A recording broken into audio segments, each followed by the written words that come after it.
Okay, so I am a member of the Woods Bay Community Association, and I'm also one of the founding members of the Friends of the Massasauga Park, and I'm also one of Heather's neighbors at the cottage. So bring those three things together, and we recognized that there's a lot of efforts being made to remove Phragmites by a lot of very dedicated organizations and volunteers, but it was a matter of trying to connect people together so that we could not only share what we were doing, but also support each other. Because as you can imagine, the communities of the Georgian Bay Association are spread out over a very long stretch of shoreline. We all have our own challenges, we all have our own opportunities, but we do have a lot of commitment to it, and we also have a lot of people willing to do the work. So Rupert made the suggestion earlier on in the year that let's form a very sort of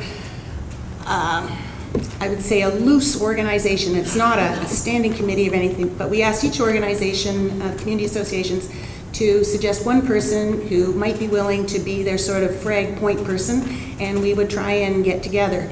So we have pretty much all of our associations represented. We're waiting for one more to be confirmed, but we started off just by having a conference call, and this is basically what we've talked about.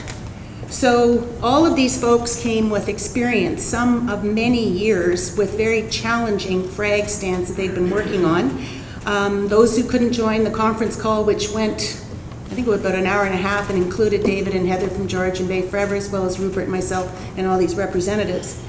A lot of these folks had already taken advantage of the coaching and expertise of Georgian Bay Forever. Mention was made earlier of the workshops that David and Heather and staff have run over the years. And they also have a lot of, they'd also been able to take advantage of individual visits and demonstrations. So Georgian Bay Forever has already been working with a lot of the organizations. A lot of us were very frightened of the power tools. Which have been used very effectively. We were very fortunate this summer with the funding given to the Massasauga Park that the staff was trained on the power tools, and many of the volunteers were included in that training. We learned so importantly that the timing of the cut is important. And everyone knows now that there's certain times of the year where you mobilize your group, you get them out there, and so that each year, hopefully, the stands that you've been monitoring get smaller and smaller and then eventually disappear.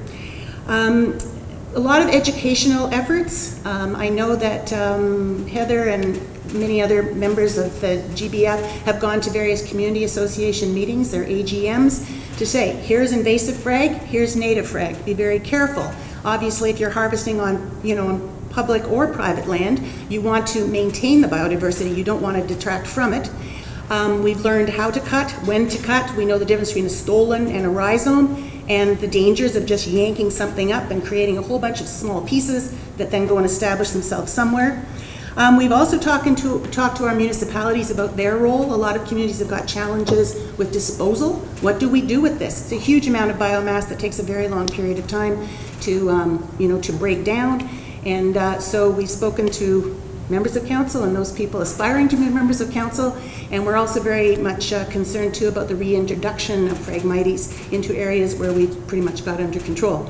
But anyway, things are working, people are chatting, we're talking, we're sharing ideas, what works, what doesn't work, how to take advantage of resources that are available, and we're hoping to have a wind-up conference call in the next little while.